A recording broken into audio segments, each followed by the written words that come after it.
Welcome 2023 bye bye 2022 Pakistan में नए साल का आगाज हो गया। शहर शहर जश्न मनाया गया, आतिशबाजी के शानदार मुजाहरे किए गए। न्यूजीलैंड में नए साल का आगाज, ऑस्ट्रेलिया और जापान में भी नए साल को भरपूर अंदाज में वेलकम किया गया। बुर्ज खलीफा भी रोशनियों से जगमगा उठा।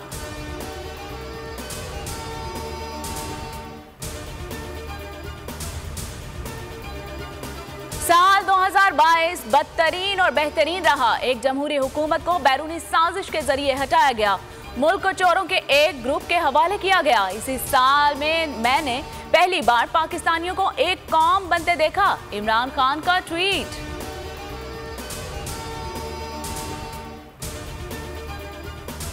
पाकिस्तान इंतहाई नाजुक मोड़ से गुजर रहा है। Army chief general Saeed Asim Munir का कराची में पासिंग आउट परेड से खिताब। कहा, पाकिस्तान को इक्तसादी और दहशतगर्दी के चैलेंजेस दरपेश हैं। तमाम फरीकैन के दरमियान कौमी इत्तफाक राय की जरूरत है।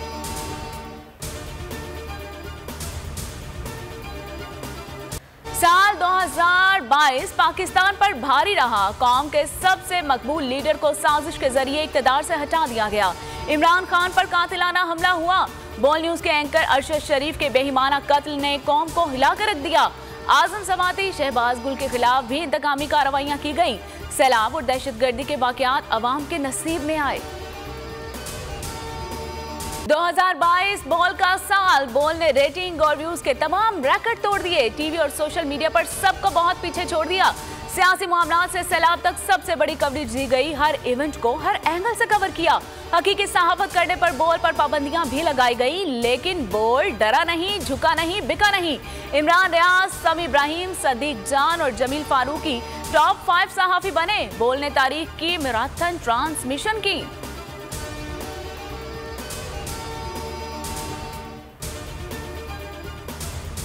साल 2022 में पाक फौज की हमेशा की तरह शानदार खिदमत। सलाह मुतासरीन के लिए अजीम शान रिलीफ ऑपरेशन। दहशतगर्दों के खिलाफ कामयाब कार्रवाइयां। भारत और अफगान मुदाखलत पर मुंह तोड़ जवाब दिए गए। कतर में फुटबॉल वर्ल्ड कप की सिक्योरिटी बेहतरीन और प्रोफेशनल अंदाज में निभाई गई। साल 2022 में मुल्क की कई नामवर शख्सियात हम में से ना रही, बल्कि सीधी बानो और आमिर लियाकत भी अब्दी नींद सो गए। मारूफ फनकार रशीद नाज, तनवीर जमाल जिंदगी की जंग हार गए। नैयरा नूर की वफात से गायकी का एक दरख्शां बाब हमेशा के लिए बंद हो गया। अफगान अहमद की मौत भी फन की दुनिया को उदास कर गई। कॉमेडी की दुनिया का तारा इस्माइल तारा भी चाहने वालों को उदास कर गए। मारूफ कॉमेडियन ख्वाजा मसूद भी हमारे दरमियान ना रहे।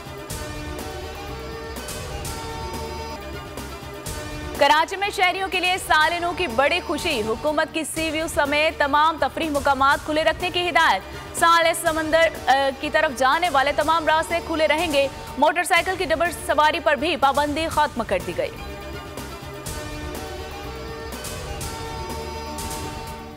गुज़श्ता साल कौमी मईशत के लिए तबाहकुन साबित हुआ। रुपए की कदर में 50% कमी हुई।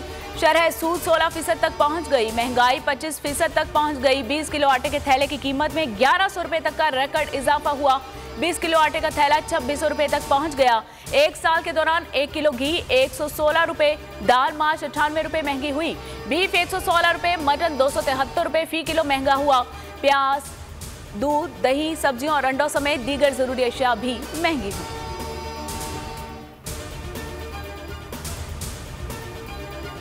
मुल्की हालात तबाही की तरफ जा रहे हैं। जिनके हाथ में बागडोर दी गई ये मईशत नहीं संभाल सकते। इमरान खान के सोशल मीडिया कारकुनान से मुलाकात। कहा, मुल्की मसाइल का हल नए इंतखाबात है। सिंध में अगली हुकूमत पीटीआई बनाएगी।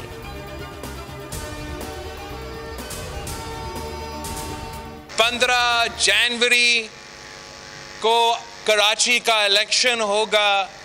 16 जनवरी को मेयर जियाला होगा। हम कराची में आम लाए, शहर को कचरे से पाक किया। अगला मेयर जियाला होगा। बिलावल भुट्टो का तकरीब से खिताब। कहा, इन्हीं रास्ता इख्तियार करते हुए इमरान खान को घर भेजा। हमने भरपूर मुकाबला किया और जीत कर वापस आए। बिलावल का रात 12 बजे नए साल का जश्न भरपूर अंदाज में मनाने का ऐलान।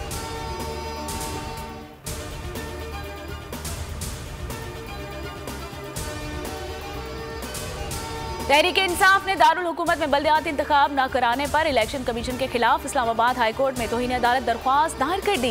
इमरान खान ने ट्वीट में कहा कि अदालती हुक्म के बावजूद बल्दियाती इंतखाब नहीं कराया गया। इलेक्शन कमीशन ने साबित कर दिया कि वो इम्पोर्टेड हुकूमत और उसके सहूलतकारों की बी टीम है। पीटीएम अवाम से खौफजदा है लेकिन इलेक्शन से भाग रही है।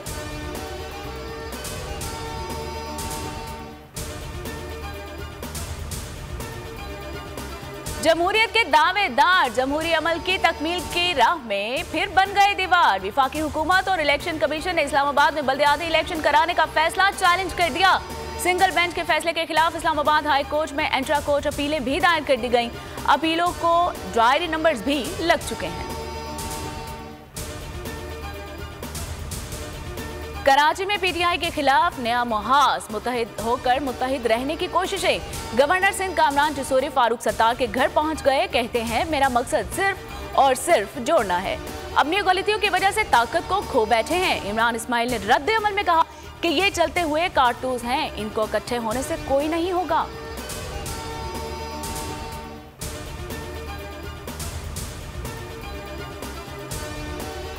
शहबाज सरकार ने अवाम को फिर रिलीफ नहीं दिया। वजीर खजाना इसहाक डार कहते हैं कि अगले 15 रोज के लिए पेट्रोलियम मसनूआत की कीमतें बरकरार रहेंगी।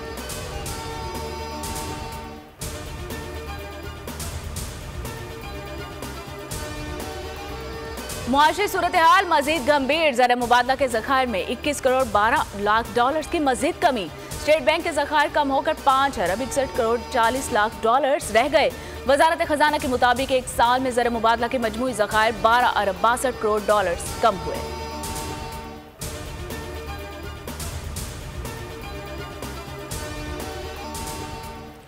मुल्क के शुमाली इलाका जात में बर्फबारी, सर्दी बढ़ गई। कश्मीर और गिलगित बल्तिस्तान में पारा नुक्ता इंजमान से नीचे आ गया। कराची में सर्द हवाएं, दर्जा हरारत 11 डिग्री तक पहुंच गया।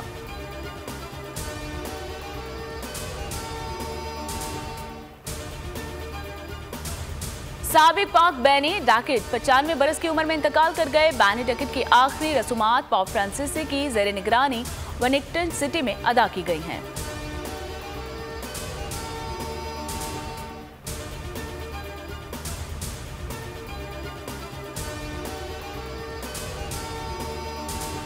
और चीन में कोरोना फिर सर उठाने लगा। चीन से बरतानिया और फ्रांस आने वाले लोगों के लिए कोरोना टेस्ट लाजमी करार।